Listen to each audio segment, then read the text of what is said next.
요한복음 21장 15절부터 17절 짧기 때문에 다 같이 한 목소리로 읽겠습니다. 그들이 조반 먹은 후에 예수께서 시몬 베드로에게 이르시되 요한의 아들 시몬아 내가 이 사람들보다 나를 더 사랑하느냐 하시니 이르되 주님 그러하나이다. 내가 주님을 사랑하시는 줄 주께서 아시나이다. 이르시되 내 양을 먹이라 하시고 또 두 번째 이르시되 요한의 아들 시몬아 네가 나를 사랑하느냐 하시니 이르되 주님 그러하나이다. 내가 주님을 사랑하시는 줄 주님께서 아시나이다. 이르시되 내 양을 치라 하시고 세 번째 이르시되 요한의 아들 시몬아 네가 나를 사랑하느냐 하시니 주께서 세 번째 네가 나를 사랑하느냐 하심으로 베드로가 근심하여 이르되 주님 모든 것을 아시오매 내가 주님을 사랑하는 줄 주께서 아시나이다. 예수께서 이르시되 내 양을 먹이라. 아멘. 최근에 사회적으로 너무 큰 죄를 범한 사람들 두 사람의 신상을 공개하였습니다. 한 사람은 40대 여자인데 겨우 8살 어린이를 잔인하게 살해하였습니다. 또 한 사람은 30대 남자인데 일면식도 없는 여성을 죽였습니다. 그들은 매우 잔인할 뿐 아니라 공통점은 자기보다 약한 사람을 대상으로 삼았다는 것입니다. 그것은 보복도 아니고 어떤 목적도 있었던 것이 아니었습니다. 한마디로 죄 없는 사람을 죽인 것입니다. 그렇게 비극을 맞은 가족들은 얼마나 괴로웠겠습니까? 그것은 슬픔이라는 말로 표현할 수 없을 것입니다. 평생도록 마음의 상처와 분노를 가슴에 못이 박혀 살아갈 것입니다. 다른 나라에 없는 말이 있습니다. 우리 민족에게만 있는 언어가 하나 있죠. 그것은 바로 한입니다. 그 한이 그들에게 남은 것이죠. 예수님은 아무런 잘못도 없었지만 가장 극단적인 방법으로 십자가 사형수로 처형을 당하였습니다.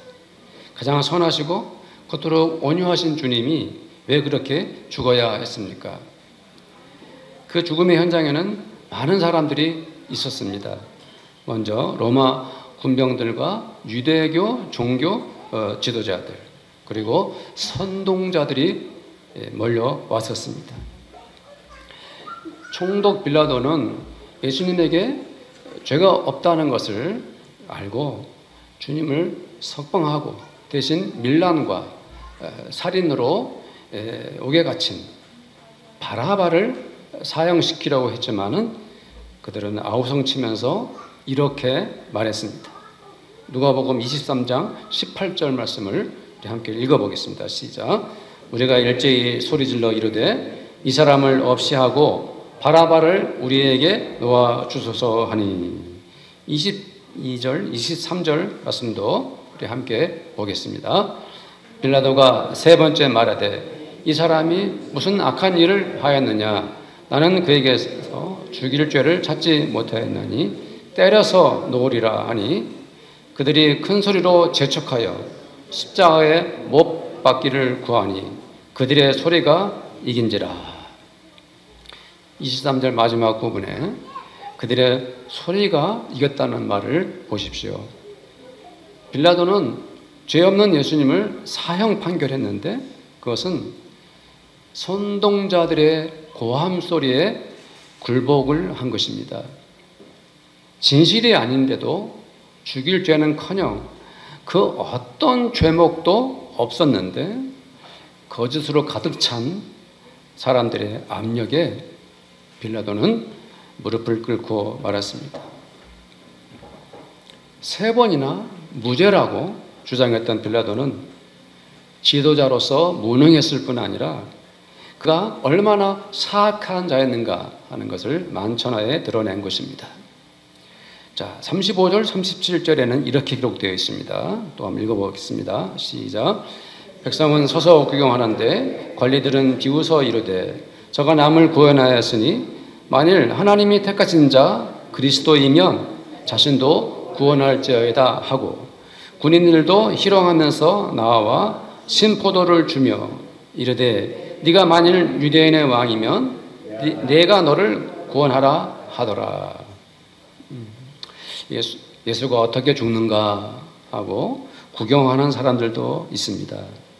그리고 십자가에 매달린 예수를 보고 비웃는 자들도 있었습니다. 군인들은 십자가에서 힘없이 죽어가는 예수님을 더욱 적극적으로 희롱했습니다. 진실하고 선하신 우리 주님을 십자가에 죽게 한 자들은 마음에 양심을 버리고 씻을 수 없는 죄를 지은 자들이 되고 말았습니다. 그러나 그 군중들 속에는 예수님을 사랑했던 사람들도 많았습니다. 사복음서를 보면 예수님 십자가 사건과 부활을 다룰 때 거기에는 주를 진심으로 사랑했던 사람들이 등장합니다.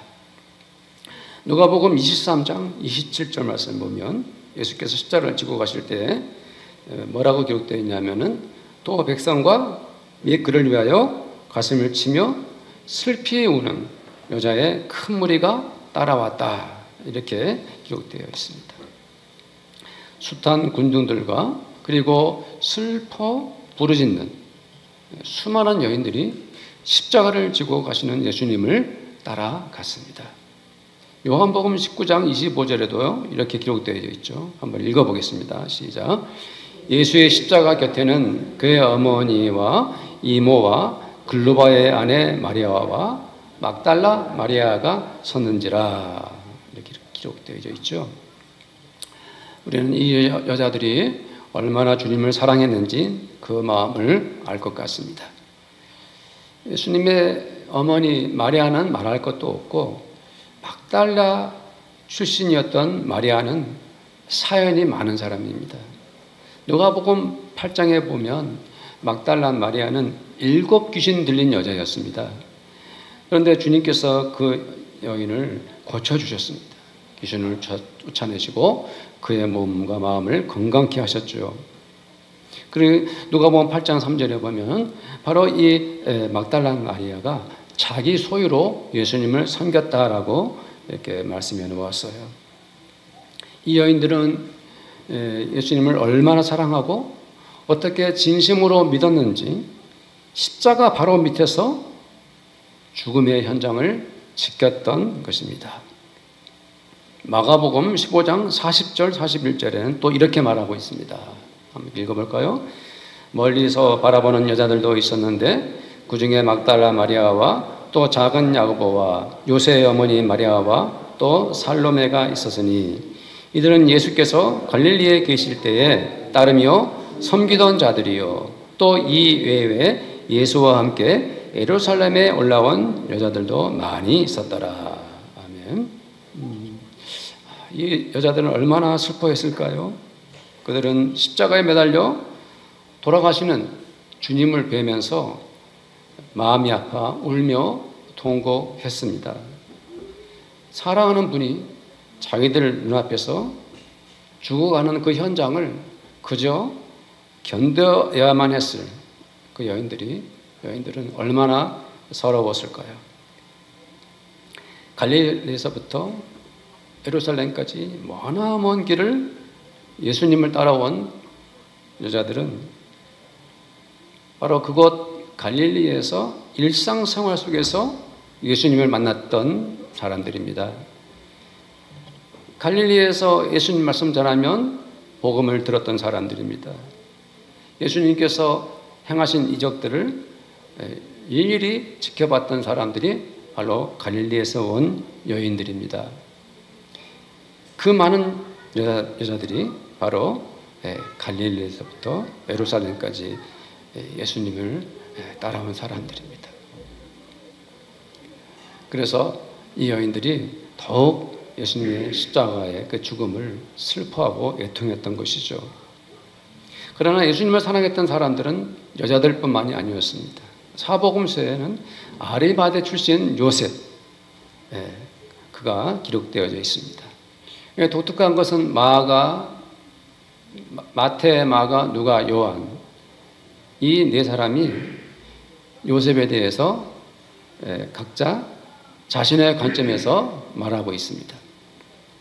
마태는 이렇게 썼습니다. 자, 마태복음 27장 57절에서 60절의 말씀을 한번 읽어봅니다. 시작. 저물었을 때 아르마데 부자 요셉이라는 사람이 왔으니 그도 예수의 제자라. 빌라도에게 가서 예수의 시체를 달라 하니 이에 빌라도가 내주라 명령하거늘 요셉의 시체를 가져다가 깨끗한 세마포로 싸서 바위 속에 반 자기 새 무덤에 넣어두고 큰 돌을 끌러 무덤 문에 놓고 가니. 마태는 요셉을 부자라고 하고 그도 예수의 제자라고 말하고 있습니다. 요셉은 예루살렘에서 경제적으로 넉넉한 생활을 했던 사람입니다. 그는 일반 민중들과는 달리 사회적 기득권을 가진 사람이었습니다. 뿐만 아니라 요셉은 주님을 스승으로 모셨던 사람입니다. 예수님의 말씀을 따르고 순종했던 그 많은 사람들을 예수님의 제자라고 지칭을 합니다. 사도들만이 예수님의 제자가 아니고 예수님을 따랐던 그 사람들을 예수님의 제자라고 하는데요. 바로 이 아리마대 요셉은 그 제자들 중에 한 사람이었습니다. 그리고 마가는 요셉에 대해서 어떻게 기록을 했을까요? 자, 마가복음 15장 43절을 한번 읽겠습니다. 아리마대 사람 요셉이 와서 당돌이 빌라도에게 들어가 예수의 시체를 달라 하니 이 사람은 존경받는 공회원이요 하나님의 나라를 기다리는 자라. 아멘. 마가는 요셉이 존경받는 공회원이라 했습니다. 여기서 공회원이란 유대인들의 의회기관 산헤드린을 의미하는 것입니다. 공회원들은 산헤드린 회원으로서 백성들의 잘잘못을 가리고 법으로 재판을 하였습니다. 그렇지만 산헤드린 회원이라고 해서 모두가 존경을 받는 것은 아니었고 오히려 백성들에게 지탄을 당하는 사람들도 많았습니다. 그러나 요셉은 산헤드린 의원이었지만 존경을 받았습니다. 그가 정직한 사람이었던 것이죠. 마가는 또 요셉이 빌라도에게 당돌이 들어갔다라고 매우 구체적으로 그 당시 상황을 말해 놓았습니다. 요셉은 아주 적극적으로 예수님의 시신을 달라고 말하지 않으면 그것을 관철하지 못할 수도 있었습니다. 아리마대 요셉은 모든 사람들이 보는 앞에서 공개적으로 자신의 사회적 지위를 이용해서 그 누구의 눈치도 보지 않고 총독 빌라도에게 당당히 요구를 한 것입니다. 마가 사도만이 이렇게 언급을 했고 다른 제자들은 이런 표현을 하지 않았습니다. 이번에는 누가의 관점을 보도록 하겠습니다. 누가복음 23장 50절에서 53절에 요셉에 대해서 이렇게 말하고 있습니다. 함께 읽겠습니다. 공회 회원으로 선하고 의로운 요셉이라 하는 사람이 있으니 그들의 결의와 행사에 찬성하지 아니한 자라. 그는 유대인의 동네 아리마대 사람이요 하나님의 나라를 기다리는 자라. 그가 빌라도에게 가서 예수의 시체를 달라 하여 이를 내려 세마포로 싸고 아직 사람을 장사한 일이 없는 바위에 판 무덤에 넣어두니. 아멘. 누가는 그를 선하고 의로운 사람이라고 표현하고 있습니다. 요셉은 성품은 착하고 온유한 사람이었을 뿐만 아니라 그가 지도자로서 정의롭고 공의로운 인물이었습니다. 왜 그가 백성들에게 공경을 받았는지 그 까닭이 그대로 드러나고 있습니다. 요한은 또 아리마대 요셉을 어떻게 생각했을까요? 요한복음 19장 38절을 읽겠습니다. 아리마대 사람 요셉은 예수의 제자이나 유대인이 두려워 그것을 숨기더니 이 일 후에 빌라도에게 예수의 시체를 가져가기를 고하며 빌라도가 허락하는지라 이에 가서 예수의 시체를 가져가니라. 요한은 독특하게도 다른 사도들이 말하지 않은 사실을 밝히고 있습니다. 요셉에게 숨겨진 비밀이 있었던 것입니다. 그것은 바로 자기가 예수의 제자이지만 유대인이 두려워 그것을 숨겼던 것입니다. 요셉은 사내들인의 그런 공식적인 회원이었기 때문에 자기가 예수를 믿고 따르는 제자라고 공개하면 많은 어려움이 있었을 것입니다. 정치적으로는 사내들인 공회원으로서 엄청난 공격을 받았을 것입니다. 심지어 종교적으로는 유대 공동체에서 추방을 당할 수도 있는 것입니다. 그래서 자신의 존재를 숨겼다라고 요한이 말하고 있습니다. 그러나 요셉은 정작 주님께서 돌아가시자 오히려 주님의 시신을 수습하고 자기의 소유였던 새 돈 무덤에 예수님을 안치했던 것입니다. 그는 자신에게 닥칠 모든 어려움이나 고통을 각오하고 주님을 위해 헌신했습니다. 요한은 39절에 다른 복음서에는 언급되지 않은 니고데모의 이름을 남겼습니다. 읽어볼까요? 시작. 일찍이 예수께 밤에 찾아왔던 니고데모도 모략과 치망 섞은 것을 100리터라쯤 가지고 온지라. 니고데모는 바리새파 교인이었고 유대 율법사였습니다. 그리고 사내들인 공회원이었습니다. 여기 치망이 나오는데 그것은 치명나무에서 채취한 천연 향료입니다. 치명나무를 땅 속에 묻어두면 썩는데 거기서 만들어진 치명은 향기가 너무 좋아서 왕도 사용했던 고급 향료입니다. 성경에도 그것이 등장합니다.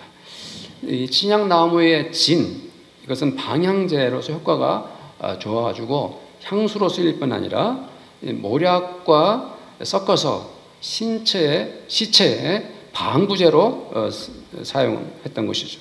바로 니고데모가 예수님의 시체를 장사 지낼 때 사용한 치명이 이런 것이었습니다.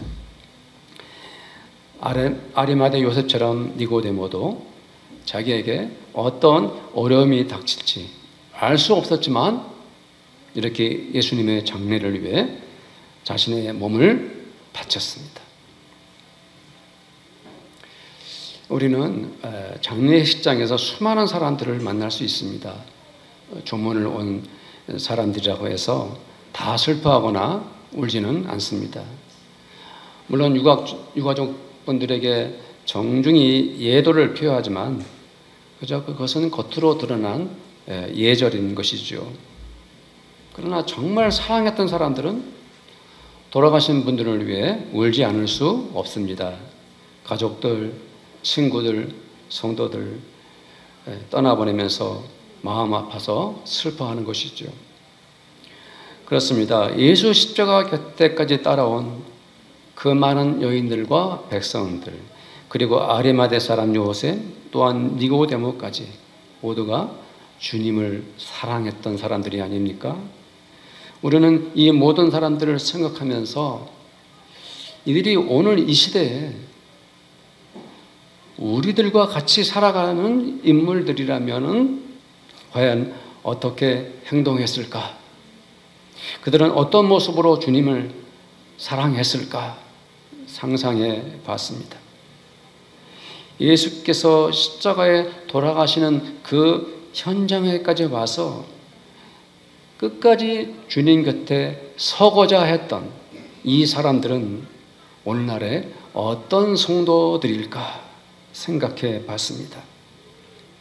모두가 돌아가신 주님의 시신을 처리하기를 꺼려할 때 기꺼이 장례를 치러낸 그들의 그 마음은 어떤 마음이었을까요?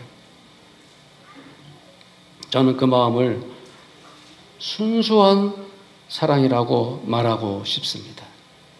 거짓이 없는 사랑 말입니다. 너무 깨끗하여 맑고 맑은 사랑이라고 전하고 싶습니다. 그들은 오직 주님만을 사랑했습니다. 주님이 돌아가시는 것을 도무지 인정할 수 없는 마음을 가진 사람들입니다. 가슴을 치며 슬퍼했던 까닭은 그저 주님을 사랑했기 때문입니다. 누군가가 나를 괴롭히더라도, 내가 어떤 손해를 본다 할지라도, 혹은 내가 억울한 일을 당한다 할지라도, 그것이 내가 주님을 사랑하는 까닭이라면 우리는 주님을 사랑하는 마음 망설여서는 안 됩니다. 첨단 과학 문명에 살아가는 우리들은 온갖 혜택을 누리고 살아가고 있지만 지금 간절히 가져야 할 마음, 그것은 주님을 사랑하는 것이어야 합니다. 물질이 만왕의 왕인 것처럼 돈을 숭배하는 세상에서 우리들이 되찾아야 할 것은 주님을 사랑하는 마음입니다. 서로를 증오하고 미워하는 이 혼탁한 세상에서 우리가 가져야 할 마지막 마음은 예수님을 사랑하는 것이어야 합니다. 종교가 필요 없다고 외치고 교회와 기독교에 미래가 없다고 소리칠 때에 우리는 간절한 마음으로 우리 주 그리스도를 사랑해야 합니다. 심지어 교회 안에서도 예배를 가볍게 여기고 예배를 드리는 것보다 자기 사생활을 더 중요하게 여기는 이 시대에 기독교인들 틈에서 우리는 기꺼이 주님을 사랑하는 마음을 살려내야 합니다. 성도들의 가족들은 평안합니까? 성도들의 집에 들어가 식구들을 만나고 밥을 먹고 대화를 하고 잠을 자고 깨어나면서 그 가족들의 마음에서 무엇이 꽃 피어야 할까요? 네, 맞습니다. 성도들의 가족 한 사람 한 사람마다 나는 주님을 사랑합니다, 이렇게 말할 수 있어야 합니다. 내가 너무 힘이 들고 지쳐버려 쓰러져 있을 때, 내가 손을 내밀며 도와주세요 주님, 이렇게 외칠 때 그 간절함 속에 저는 주님을 사랑합니다, 주님을 사랑합니다, 이렇게 말하는 성도가 되어야 합니다. 모아놓은 돈을 빼앗기고 믿었던 친구가 나를 배반했을 때, 내가 건강을 잃고 괴로워할 때, 그 어두운 절망의 동굴에서도 우리는 한 가닥 희망을 품고 주님께 말해야 합니다. 주님, 저는 주님을 사랑합니다. 혹시 성도들 중에는 요즘 마음이 괴롭습니까? 어떤 일로 인해 분노가 치밀어 오르고 있습니까? 베드로처럼 주님을 위해 칼이라도 떼어들고 싶었습니까? 성도들은 눈을 떠서 내 앞에 누가 서 있는지 보십시오. 다른 곳을 보지 마십시오. 다른 것에 빠져 있지 마십시오. 방황하는 내 앞에 누가 보입니까? 사랑하는 성도들 곁에는 주님이 계셔야 합니다. 성도들의 눈에 주님이 보여야 합니다. 내가 주님을 몸소 배우며 그분의 눈을 보고 말해야 합니다. 나는 주님을 사랑합니다. 베드로와 제자들이 갈릴리 호수로 돌아가 물고기를 잡으러 갔지만 밤새도록 허탕만 치고 말았습니다. 그 디베랴 바다 물속에는 얼마나 많은 물고기가 있는지 모를 리 없는 그들은 나중에 알았습니다. 왜 그들이 헛고생을 하고 말았는지. 주님은 다시 그들을 만나셨습니다. 마치 처음 제자들을 부르셨던 그때처럼 밤부터 새벽까지 한 마리도 잡지 못했을 때 주님 말씀하셨습니다. 배 오른편에 그물을 던져라. 그렇게 주님은 제자들을 또 부르셨습니다. 주님은 유독 베드로와 말씀하셨습니다. 그 유명한 대화, 우리 성도들도 너무 좋아하는 베드로의 그 고백, 그것을 들을 때마다 새삼 나는 감격하고 또 마음이 울컥하고 맙니다. 베드로에게 던지신 주님의 화두, 그것은 바로 주님은 나의 눈을 보시며 하시는 말씀이었습니다. 너는 이 세상 사람들보다 나를 더 사랑하느냐? 주님께서 직접 저에게 말씀하신 저는 어찌할 바를 모를 것 같습니다. 너는 이 세상 사람들보다 나를 더 사랑하느냐 하는 그 말씀 앞에서 나는 무슨 말씀을 드려야 할까요?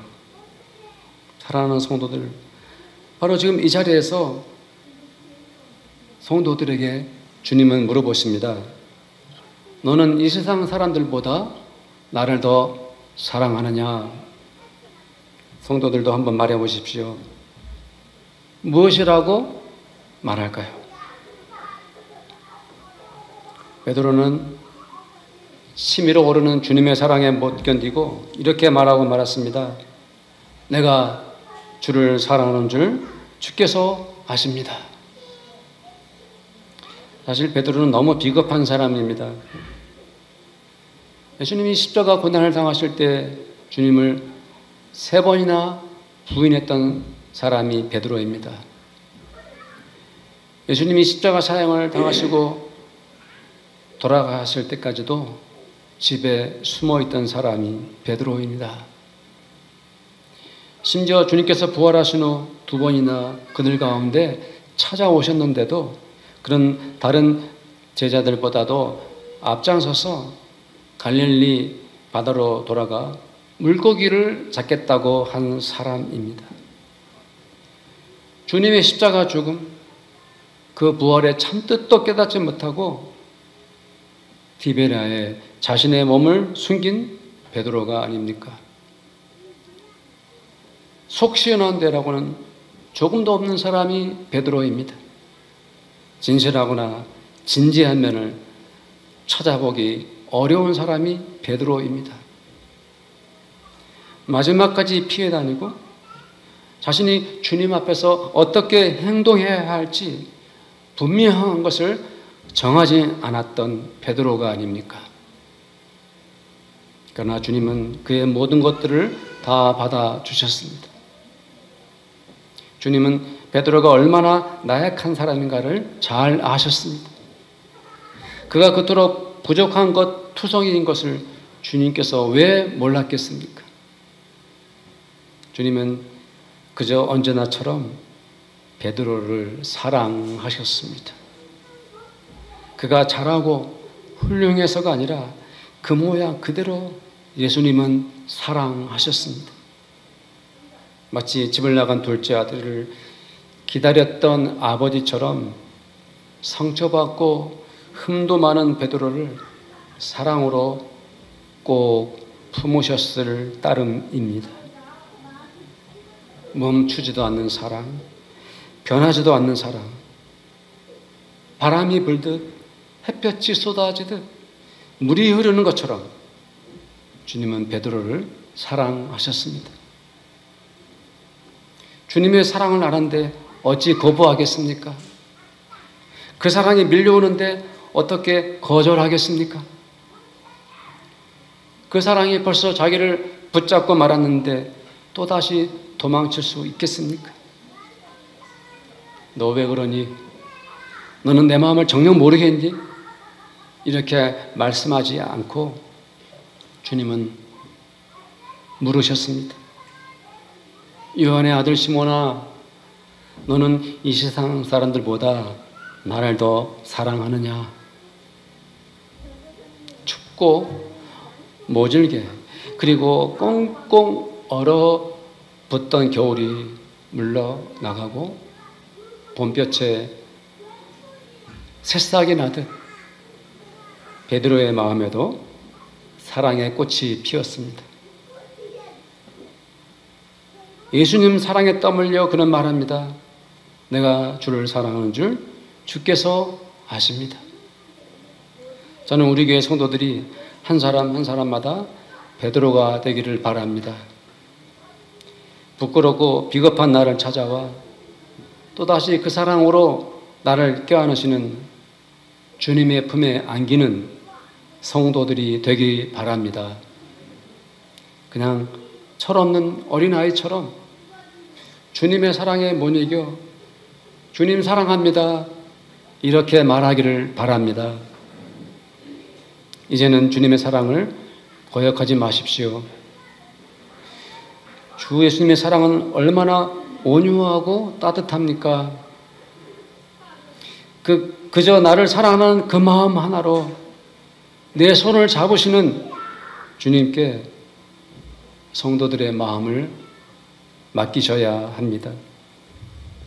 성도님들, 이 세상 살아가는 동안 내가 주님을 사랑하며 사는 것만큼 아름답고 거룩한 일은 없습니다.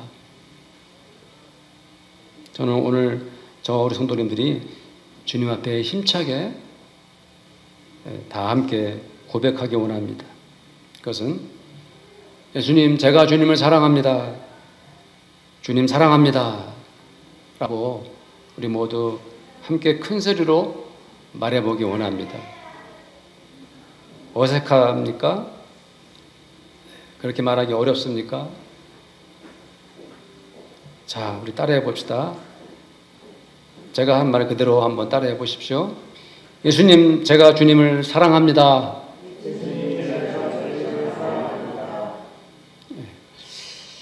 좀 약해요. 더 힘차게. 주님이 우리 앞에 계시고 주님의 눈을 바라보면서 기꺼이 말해봅시다. 다시 한번. 예수님, 제가 주님을 사랑합니다. 주님 사랑합니다. 우리 함께 기도하기를 원합니다. 주님 앞에 온전한 신앙 고백, 베드로의 신앙 고백처럼 주님을 사랑한다라고 우리 고백하기 원합니다. 기도하겠습니다. 하나님 아버지 감사합니다. 주님 십자가 지시는 그 골고다 언덕길을 오르실 때 수많은 백성들과 여인들이 울며 통곡하며 따라갔습니다. 그것이 왜 그렇겠습니까? 주님의 아버지의 그 사랑에 못 이겨 따라간 것입니다. 주님 십자가에 매달려 아버지 하나님 돌아가시는 그 과정 속에서도 그들은 바로 그 십자가 밑에서 아버지 하나님 주님의 십자가 곁에 서 지켰습니다. 왜 그렇겠습니까? 주님을 사랑했기 때문입니다. 하나님 아버지, 참으로 우리가 참 어떠한 불이익을 당하고 어려운 일을 겪고 억울한 일을 당한다 할지라도 요셉처럼 니고데모처럼 주님을 사랑하기를 원합니다. 주님께서 나에게 물으십니다. 너는 이 세상 사람들보다 나를 더 사랑하느냐? 나를 때 우리 모두가 주님 사랑합니다라고 말하기 원합니다. 지금 이 삶의 현장에서 우리에게 급히 필요한 것은 주님을 사랑하는 마음입니다. 우리의 상한 마음, 우리의 상처받은 것들, 아버지 하나님 우리의 고통스러운 것들, 아버지 하나님 주님 사랑합니다라고 고백하며 주님 사랑합니다고 말하면서 우리의 신앙이 회복되어지고 주님과 사랑이 아버지 하나로 아버지 하나님 연합되어지기 원합니다. 주님 사랑합니다라고, 예수님 사랑합니다라고 우리 모두가 말하기를 원합니다. 주님 감사합니다. 주님께 영광 돌립니다. 예수님의 이름으로 기도드립니다. 아멘.